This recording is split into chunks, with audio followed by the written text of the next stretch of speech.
Buka, ulalele, uphile. Incwadi yesine. Izisebenzi zikaNkulunkulu.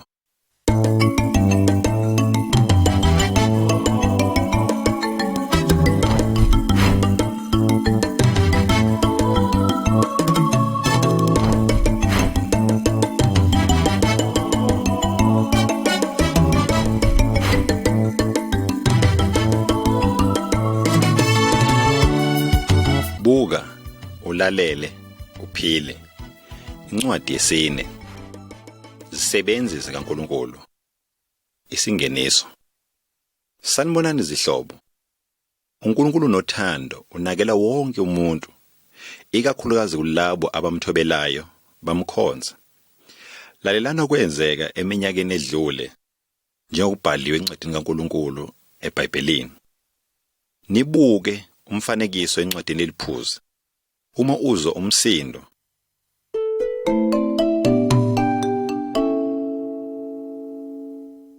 buka umfanekiso olandelayo. Isithombe sokuqala. Imindeni ibalekela isomiso. uNkulunkulu wadala umuntu, kodwa bonke bamfulathela. uNkulunkulu wakhetha abantu bakwa-Israyeli ukuba bamazi futhi bamkhonze. Ngisho nabantwana bakwa-Israyeli ngaleso sikhathi bamfulathela. Babekhonza izithixo, beqamba amanga kuNkulunkulu njengezinye izizwe.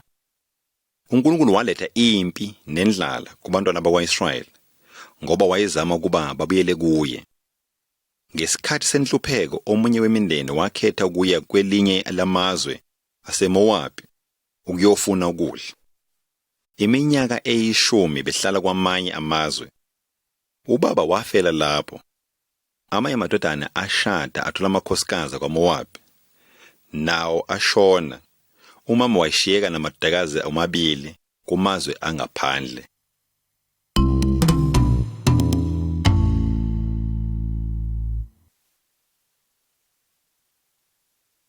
Isithombe sesibili. uNaomi noRuth babuyela kwa-Israyeli. Umama wayebizwa ngokuthi nguNaomi. Amadodakazi akhe akwaMowabi ayebizwa ngokuthi nguRuth no-Orpah. uNaomi wakhetha ukubuyela ezweni lakwaJuda nomalokazana bakhe. uRuth no-Orpah baluthanda uhambo olubuyela kwaJuda. uNaomi wathi kubo, "Yini ningahambi nami? Ngizoba nomnye amadodana azokuba abayeni benu. Buyani ekhaya bantabami. Ngimdala ukuba ngibe nenye indoda. uNkulunkulu ungifulathele." U-Orpah wanga uNaomi, waphindela emva kubazali bakhe. uRuth wabamba uNaomi wathi kuye, "Ngicela ukungahlukani nawe. Lapho uya khona ngoya nawe. uNkulunkulu wakho unguNkulunkulu wami." uRuth wahamba noNaomi baya eBethlehem ezweni lakwa-Israyeli.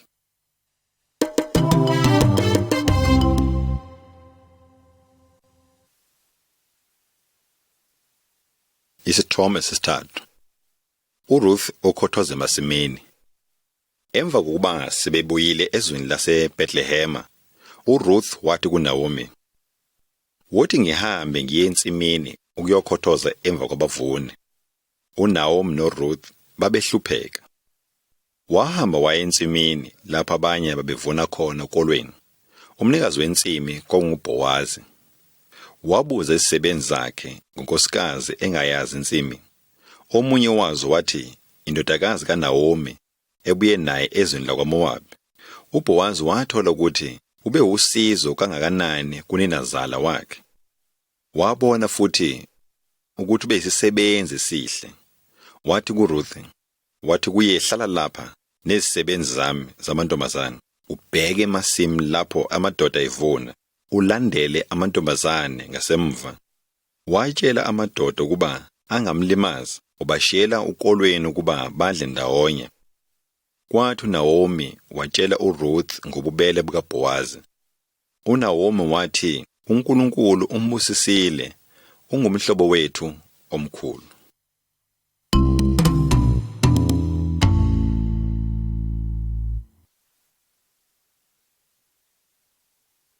Isithombe sesine. uRuth noBowazi esivunweni. Uma indoda ifa kwaJuda, isihlobo eseduze kumele singene inkosikazi yakhe, umfelokazi. Ngelinye ilanga uNaomi wathi kuRuth, "Ngingezame ukutholela ikhala lapho uzohlala ukhona noma uzibheke khona. uBoaz uyisihlobo sethu kulobusuku banamhlanje, ngakho geza ugqoke enye izingubo zakho zikanokusho, bese uya lapho ezobe ebonakaliswa. Isaziso uma ulele phansi esezumekile ungene ngaphansi kwezinyawo zakhe." uRuth wenza njengokuba emtshelile uNaomi. uBoaz wathi evuka wabona uRuth ezinyaweni zakhe, wayazi ukuthi kwakufanele ashade naye. Wathi kuye, "Ungesabi, ngizokwenza konke okufunayo." Wonke amadolobha ayazi ukuthi ungunkosikazi othembekile.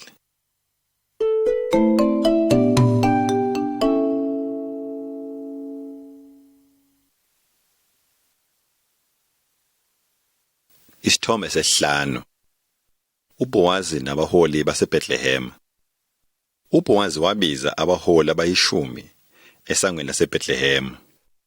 Omunye wezihlobo wayenelungelo ukushada uRuth kuqala, kodwa bonke bavumelana ukuthi ukuba ashade noBowazi. Ukuqinisekisa omunye wezihlobo wanikela ngezimbatha zakhe kuBowazi. Kwakuyindlela yokutshengisa kwaIsrayeli. uBowazi wathatha uRuth njengenkosikazi wakhe. Bathola indodana egama layo lingu-Obed. Enye amakhosikazi yathi kuNaomi, "Mbonge uNkulunkulu onikeza indodana ukuba ikugcine, iyokwaziwa kwaJuda, ivuselele impilo yakho futhi ikunakele ebudaleni. Indodakazi yakho iyoba ingcono kuwe, enye amadodakazi ayisikhombisa iyokumzalisa." Zihlobo, uRuth uthola ukujabula lapho edumisa uNkulunkulu kanye nabantu bakhe. uObed wayengumzukulu kaDavide, inkosi enkulu yakwaJuda. Uyakuba inkosi yayo yonke umuntu. Sizofunda ngaye esifundweni esilandelayo.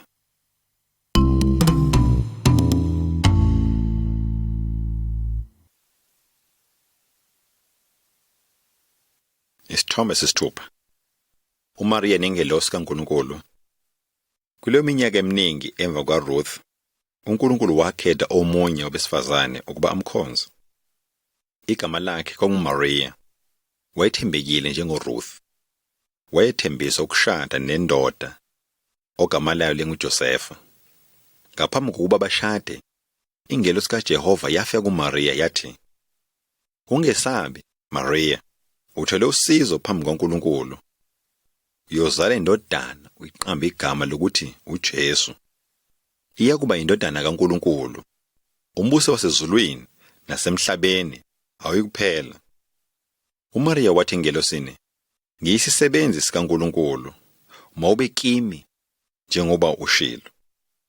Umoya kaNkulunkulu wehlela phezu kukaMaria, wakhulelwa, wazala indodana, yaqanjwa igama lokuthi nguJesu. uMaria waba ngunina kaJesu, indodana kaNkulunkulu.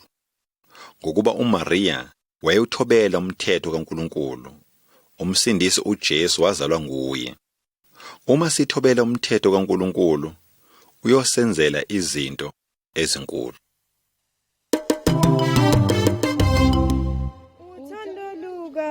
Uthando luka Baba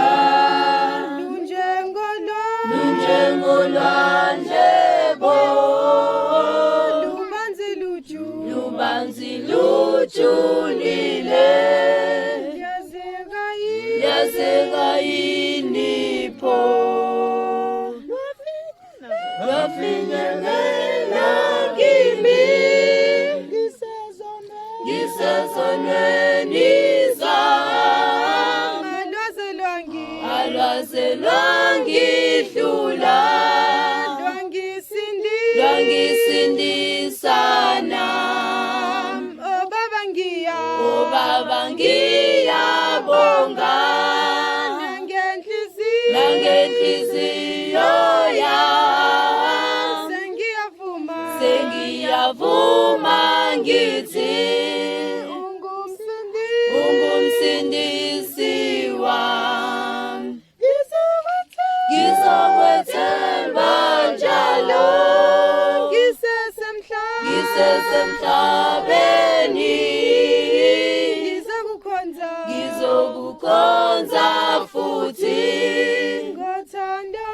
ngothando enhlizweni. Isithombe sesikhombisa. uHana uthandaza uNkulunkulu. Emva kwesikhathi sikaRuth ezweni lakwaJuda, kwakunomuntu wesifazane ogama lakhe kwakunguHana. Wayekhonza uNkulunkulu futhi emthobela.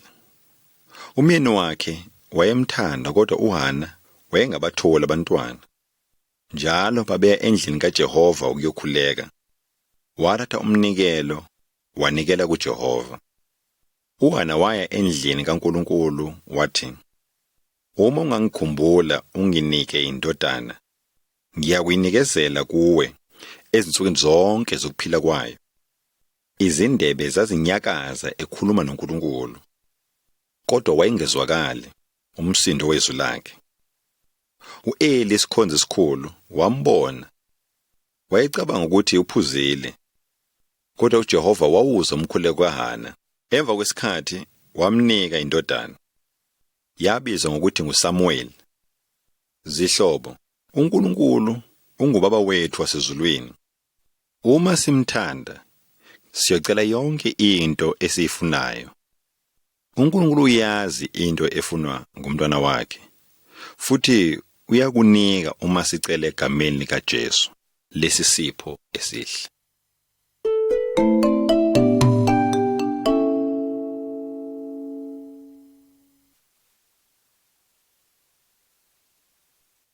Isithombe sesishiyagalombili. Umntwana uSamuel endlini kaNkulunkulu.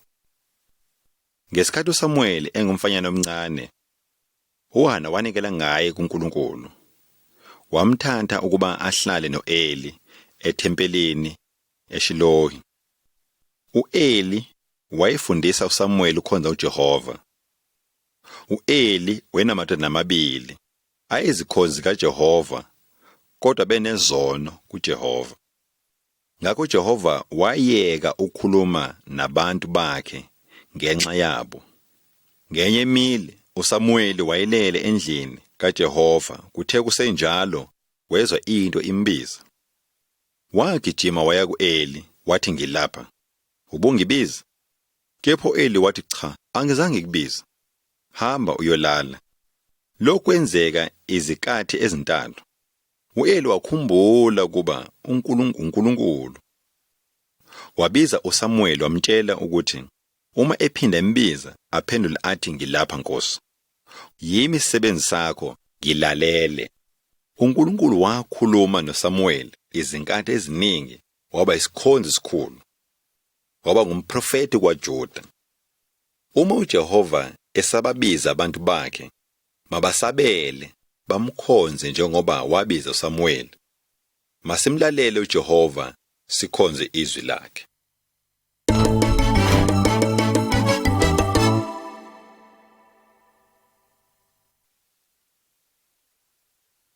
Isithombe sesishiyagalolunye.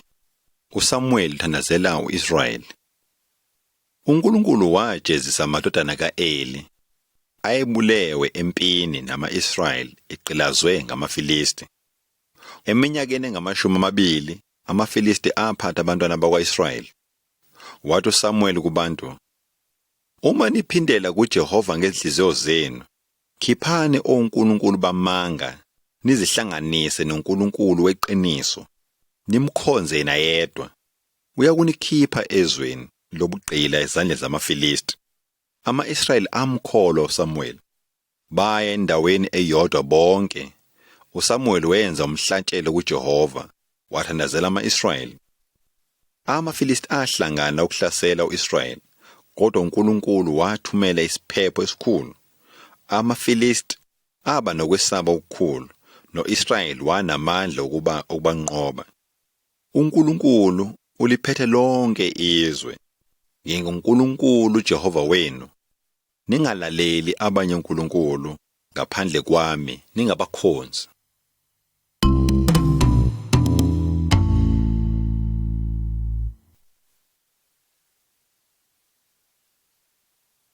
Isithombe seshumi.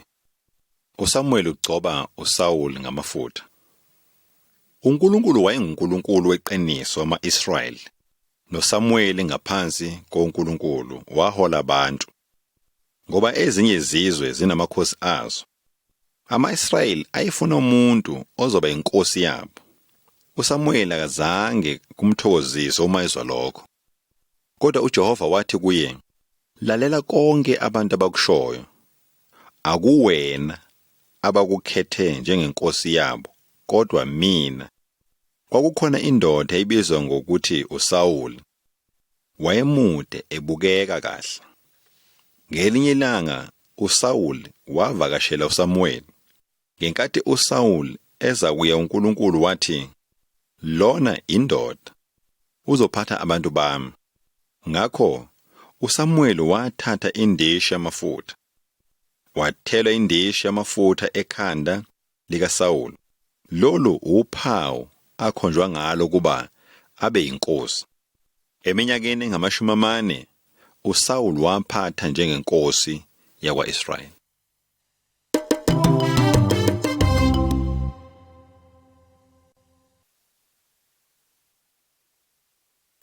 Isithombe se-11. uSawuli usika intamo kaSamuel. Ama-Amaleki kongabantu abenezinhliziyo ezimbi begqilaza abantwana bakwa-Israyeli. uSamuel wathi enkosini uSawuli, lala izwi likaNkulunkulu. Hlasela ama-Amaleki niwabulale na yonke into yawo. Ungabahawukeli. uNkulunkulu wasiza uSawuli ukuba akwazi ukuba anqobe ama-Amaleki, kodwa abazange bamthobela uJehova. Bagqoka yonke into yama-Amaleki, izilwane neminikelo, kodwa abazange bayibulale inkosi. uSamuel wathi kuSawuli, ngokuba ulinqabile izwi likaNkulunkulu, naye ukunqabela ukuba ube inkosi. uSamuel waphenduka washiya uSawuli wathatha indophi esandleni sakhe. Ngakho uSamuel wathi, uNkulunkulu ukunikile umbuso kaIsrayeli, manje sewunikezela umuntu ongcono.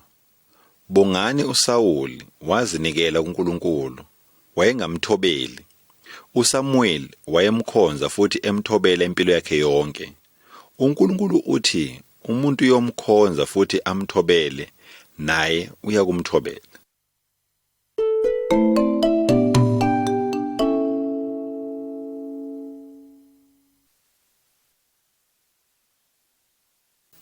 Isithombe se-12. uJesu endlini kaNkulunkulu. Emva kweminyaka eminingi, emumva kaSamuel, kwakunomfana ogama lakhe linguJesu. Unina kunguMariya, kodwa uyise kunguNkulunkulu. uJesu eneminyaka e-12, uMariya noJosefa baya eJerusalema noJesu. Sebuyela ekhaya, uJesu wasala ngasemva. Basala bemfuna. Emva kwezinsuku ezintathu bamthola endlini kaNkulunkulu ethempelini. Wayehleli nabanye othisha bamaJuda bemfundisa izwi likaJehova. uMariya wathi kuye, ndodana, yini indaba usiphathe kanje?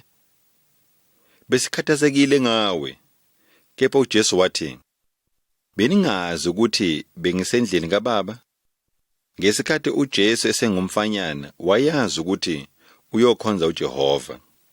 uJesu nguye oyophatha abantwana bakaJehova, ngoba uNkulunkulu uyinkosi yeqiniso yawo wonke umuntu.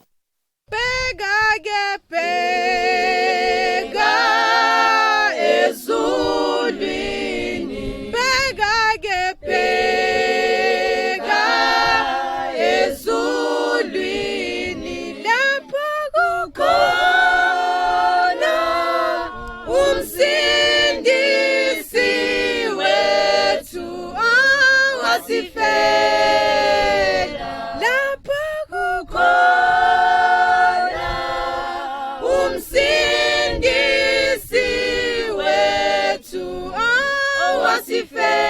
owasifela sesiyakhona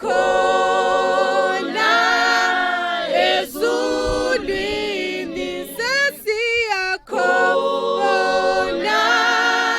ezulwini lapho kukhona umsindisi wethu owasifela lapho kukhona umsindisi wethu owasifela.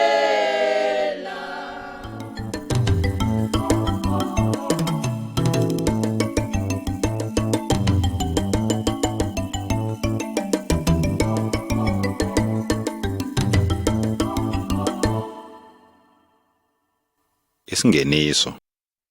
Amanye amadoda amakhulu ahamba koyisebenzi zikaJehova. Lekhasi lizontshela uNkulunkulu ubenza kanjani abantu bakhe kuba baphathe. Bheka umfanekiso olandelayo.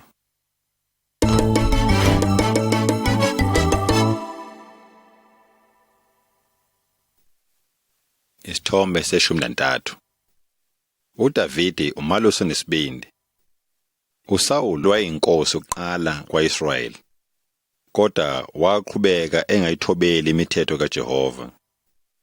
uJehova wamyeka uSawuli, futhi akaphinda wamsiza. Kwakunomfana omncane igama lakhe linguDavide. Wayelusa izimvu zikayise. Wayekholwa uJehova futhi wayengasabi lutho olubi. Ngelinye ilanga ibhubesi lathatha imvu eyodwa, kodwa walibulala, wayisindisa imvu. Wazakhela umculo efuna ukudumisa uNkulunkulu. Iculo libizwa ngokuthi amahubo, futhi liyatholakala eBhayibhelini, incwadi engcwele. uDavide waba yinkosi njengamanye amadoda. uSawuli wahlala njalo eyinkosi yakwa-Israyeli, kodwa uNkulunkulu wamkhetha uDavide ukuba abe yinkosi endaweni kaSawuli.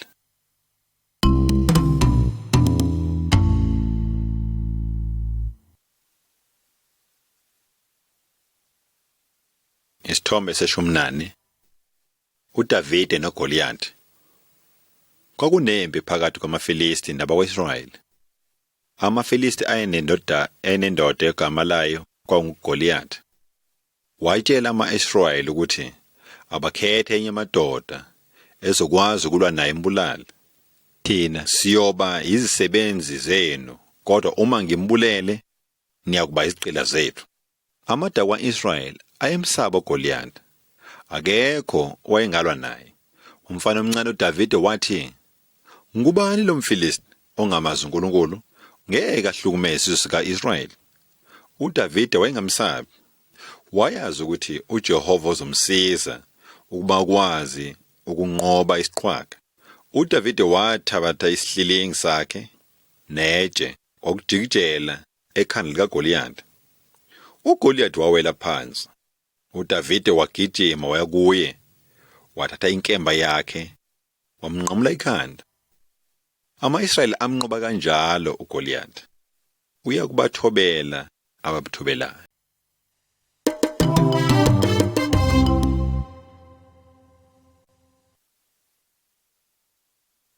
Isithombe se-15. uSawuli uzama ukubulala uDavide. Okokuqala wajabula uSawuli uDavide esindise abantwana bakwa-Israyeli. Waba yiqhawe elikhulu lakwa-Israyeli. uSawuli wayenomona futhi esaba uDavide. Ngelinye ilanga uDavide wakha iculo ngoSawuli. uSawuli wafuna umbulala. uSawuli wathatha umkhondo wawujikijela kuDavide, kodwa wamgeja washaya udongeni. Emva kwalokho uSawuli wazama ngezindlela eziningi ukuba abulale uDavide. Kodwa uJehova wamvikela ngokuthumela indodana yakhe uJonathani, naye abe umIsrayeli ukusiza uDavide ezitheni zakhe. uDavide ebalekela uSawuli.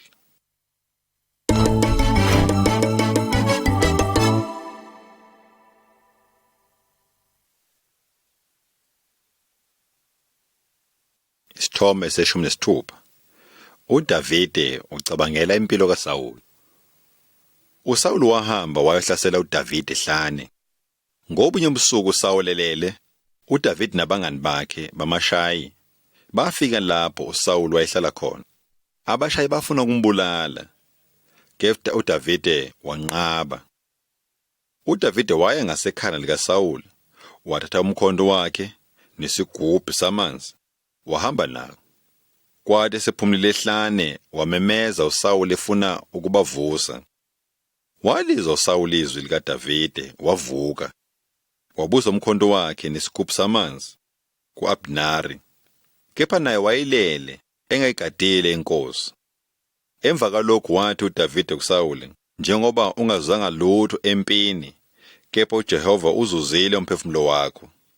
uDavide waqhubeka nendlela ngokunjalo noSawuli waphindela emuva. Zihlobo, ningaphindiseli okubi ngokubi. uNkulunkulu uyakubajezisa abangawuthobeli umthetho wakhe.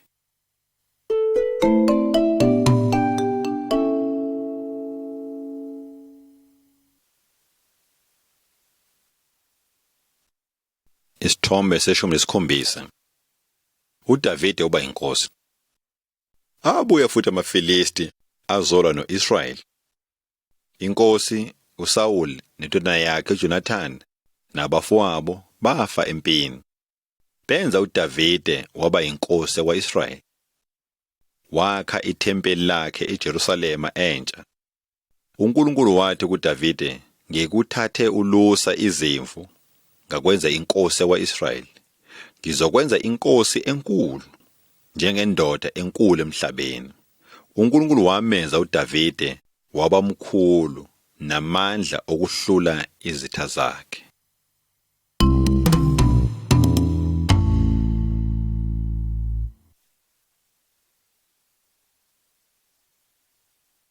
Isithombe se-18. uDavide noBathsheba. Ngelinye ilanga uDavide esahambela ophahleni lwendlu yenkosi, wabona owesifazane omuhle egeza. Wayemuhle kakhulu. Igama lakhe kwakunguBathsheba. Wayengunkosikazi ka-Uriya. uRayi waye empini nabantwana bakwa-Israyeli.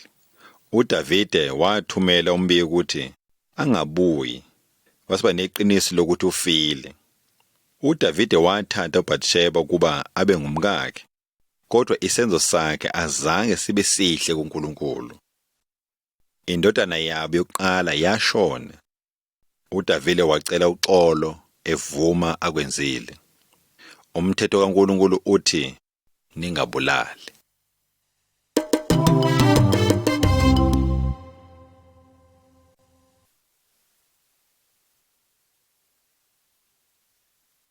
Isithombe se-19. Indlu kaNkulunkulu. uDavide wenza isono phambi kaNkulunkulu. Yebo, wayemthanda uJehova futhi emkhonza. Wayefuna ukwakha indlu enkulu, ithempeli likaJehova, lapho abantu bawahlanganyela khona badumise inkosi. Kepha uNkulunkulu wathi kuye, ungayakhi indlu ngegama lami. Ubulale abantu abaningi. Uyoba nendodana eyokuba yindodana yokuthula noxolo. Igama layo kuyakuba nguSolomoni. Nguye oyokwakha indlu yami.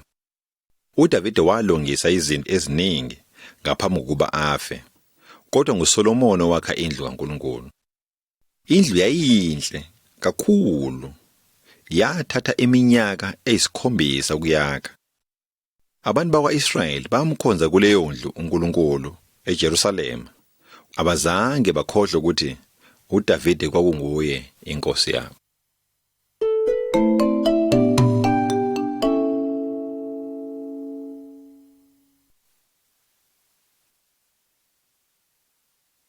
Isithombe sama-20. uJesu ufike eJerusalema. Emva kweminyaka ezinkulungwane emva kaDavide, uJesu wazalwa. uJesu wangena endaweni kaDavide. Unina wayeyintombi, igama lakhe linguMariya. uJesu wayisebenza isikhulu sikaNkulunkulu. Wayetshela abantu ngeqiniso lonke ngoNkulunkulu. wayenza izimangaliso ngamandla akhe kaNkulunkulu. uSawuli noDavide nabantu bonke emhlabeni abe nezono phambi kobuso bukaNkulunkulu. Ngelanga uJesu wafika ngembongolo eJerusalema. Abantu baphuma phandle bamemeza, "Hosana, Hosana kuyindodana kaDavide." Babemeza bonke, omkhulu nomthobelayo yiloyo ogcina igama likaNkulunkulu. Nabantu babona ukuthi uJesu wayemkhulu kunoDavide, eyinkosi kunawonke amakhosi. Mina kade ngihlale ezonweni ngingaboni, mina kade ngiphila lisono ngingaboni, mina kade ngihlala ezonweni ngingaboni, mina kade ngiphila lisono ngingaboni, oya kubuhle bezulu lakho ngingaboni, ubuhle bezulu lakho ngingaboni, oya kubuhle bezulu lakho ngingaboni, ubuhle bezulu lakho ngingaboni, mina kade ngihlala sononi ngingaboni, mina kade ngiphila lisono ngingaboni, mina kade ngihlala sononi ngingaboni, mina kade ngiphila lisono ngingaboni, oya kubuhle bezulu lakho ngingaboni, ubuhle bezulu lakho ngingaboni, oya kubuhle bezulu lakho ngingaboni, ubuhle bezulu lakho ngingaboni, ubuhle bezulu lakho. Isithume sama-21. Izinyoni zezulu zifunza u-Elija. Emva kaDavide noSolomoni, amanye amakhosi abusa kwa-Israyeli. Enyazalwa kwakungu-Ahabi. Wayenenkosikazi enenhliziyo embi, igama layo kwakunguJezebeli. Wayesebulele abalandeli abaningi bakaNkulunkulu. Waphoqa abantu ukuba bakhonze izithombe zikaBhali, uNkulunkulu wamanga noma isithixo. U-Elija wayengumprofeti noma umfundisi kaNkulunkulu. Waya ku-Ahabi wathi, "Njengoba uNkulunkulu wakwa-Israyeli, kuyokuba nendlala nesomiso eminyakeni ezayo ngaphandle kwalabo abathobela izwi." Wathumela u-Elija endaweni ebizwa ngokuthi iKherithi, lapho izophuza amanzi avela esiphethweni, njalo ekuseni nasebusuku.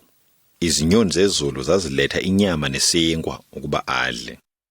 uNkulunkulu uhlezi enakekela izisebenzi zakhe noma abafundisi. Ngakho asimkhonze, simthembe, naye uyakusinakela njalo.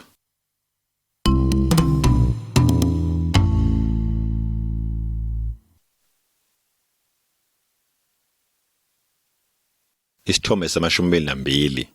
U-Elija nomlilo kaNkulunkulu. Onyakeni wesithathu wesomiso, u-Elija watshela u-Ahabi ukuba abize bonke abantwana bakwa-Israyeli nabaprofeta bekhonza uNkulunkulu bamanga entabeni ebizwa ngokuthiwa iKhamel. Wathi kubo, "Uma uNkulunkulu eyinkosi, khonzani yena, kodwa uma kunguBhali, khonzani yena." Kepha akukho noyedwa owaphendula. Wasethi kubo bonke u-Elija, "Lethani izinkabi ezimbili." Bese abaprofeti bakaBhali bekhetha eyodwa ezoba ngumhlatshelo. "Ningawubasi umlilo. Ngizolungisa enye inkunzi nayo ngingayibaseli. Bese nimemeza uNkulunkulu wenu, nami ngizomemeza uNkulunkulu wami ophilayo, ogcina izithembiso zakhe." U-Elija wathi, "uNkulunkulu ophendula ngomlilo unguNkulunkulu weqiniso." Abantu bavumelana naye. Usuku lonke abaphristi bakaBhali balibiza igama lakhe. Badansa eduze nomhlatshelo, bezisika ngemibese. Kodwa kwakungekho umlilo. Ebusuku uElija walungiselela umhlatshelo wakhe. wacela abantu ukuba bathele amanzi amaningi phezu kwezinkuni naphezu komhlatshelo. Wayesethandaza kuNkulunkulu ngokusheshsha umlilo wehle ezulwini wehlela phezu komhlatshelo kaElija. Washisa umhlatshelo kaElija ngokunjalo nezinkuni ezimanzi. Bonke abantu baka bathi uNkulunkulu uyinkosi.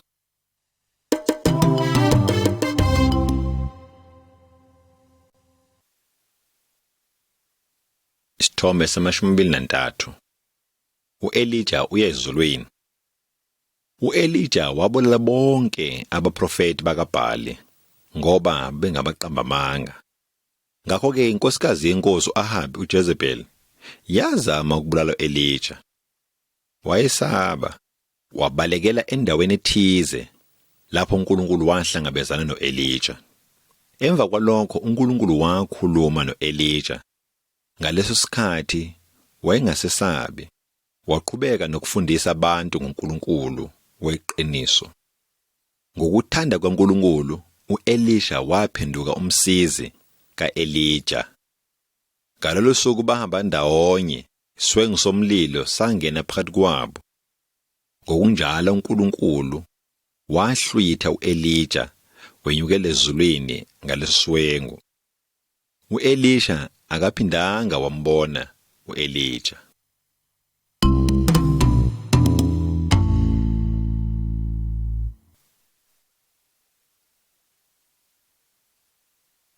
Isithombe sama-24. uElija noMose noJesu. Emakhulwini ayisikhombisa emva kwa-Elija, ngenkathi uJesu ehamba emhlabeni, uJesu wathatha abafundi bakhe abathathu baya entabeni kuyothandaza. Ngenkathi uJesu eyothandaza, uMose noElija bavela. uJesu, uMose noElija bakhazimula umusa kaNkulunkulu. Ngokunjalo uNkulunkulu ngezwi livele ezulwini wathi, "Lona indodana yami engiyikhethileyo, lalelani yona." Bangani, uNkulunkulu nabo bonke abaprofeti bakwa-Israyeli usikhombisa kuJesu. uJesu weza lapha emhlabeni ukuzosifela njengomhlatshelo wezono zethu nezono zabo bonke abantu ngaso sonke isikhathi, ngoba uNkulunkulu ukusiza sonke njengendodana yakhe uJesu. uJesu ungumelusi wethu, amvusa kwabafileyo, kodwa abezwayo izwi lakhe, abamthembayo bemkhonza futhi. Ngakho lalela yena, umthembe futhi, ngalokho uyothola ukuphila kwaphakade. Ngenjabulo nina bathanda inkosi, masihubeni kamnandi, masihubeni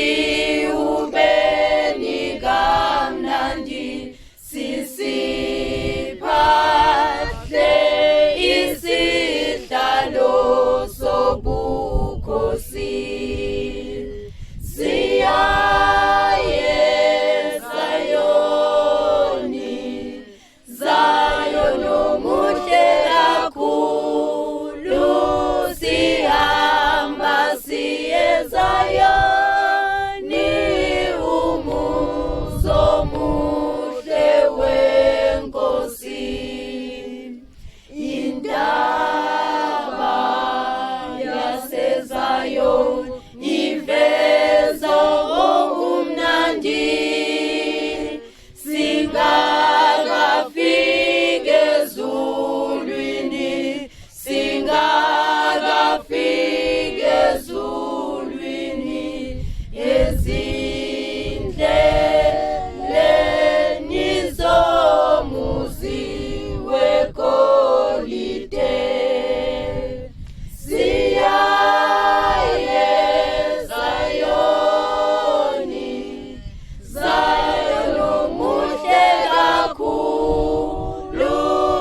siyezayo